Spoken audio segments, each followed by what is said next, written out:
ये जो दूरी है ये नजदीक में हो जाए, आप लोग सकुशल परिवार सब लोग सही रहे। आप लोगों का साथ रहा तो ये सत्य होगा जो आप भी आपने बोला है। जय हो तुतला भवानी, जय जगत जननी। क्या बात है, जबरदस्त तरीके का वर्ड ज्योति सिंह ने बोला है। ये तो एकदम पवन सिंह के स्टाइल में बातें करना सीख गए। खैर वाइफ है, ये सारी चीजें सिमिलरिटी तो आनी ही है। खैर आज ज्योति सिंह का बर्थडे है और अभी स्क्रीन के ऊपर जो फोटो वीडियो दिखाई दे रहा होगा, देख सकते हो काराकाट वाले किस तरीके से ज्योति सिंह का स्वागत किए। यहाँ पे कार के ऊपर केक रखकर पूरे फ्लैश लाइट के साथ ज्योति सिंह का बर्थडे जबरदस्त तरीके से पब्लिक लोगों ने मनाया।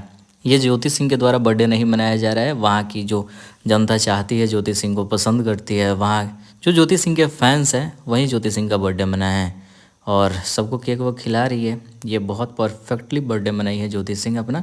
खैर आप सब इन सभी चीज़ों पे क्या कुछ कहना चाहते हैं, आपको अच्छा लगा जरूर बताइएगा अपनी बातों को। और पवन सिंह को लेकर भी ये सारी चीज़ें क्लियर हुई। रिपोर्टर ने पूछा, सूर्य को वीडियो में देखे होंगे कि बहुत जल्द आप लोग साथ हो जाए, तो ज्योति सिंह ने कहा कि भगवान की कृपा रही, आप सबकी सपोर्ट रही तो हम लोग जरूर साथ होंगे। इट मीन्स ज्योति सिंह आज भी चाहती है पवन सिंह के साथ रहना। और चांदनी सिंह के साथ जो पवन सिंह का शादी वादी का मैटर चल रहा है, महज एक अफवाह हो सकती है।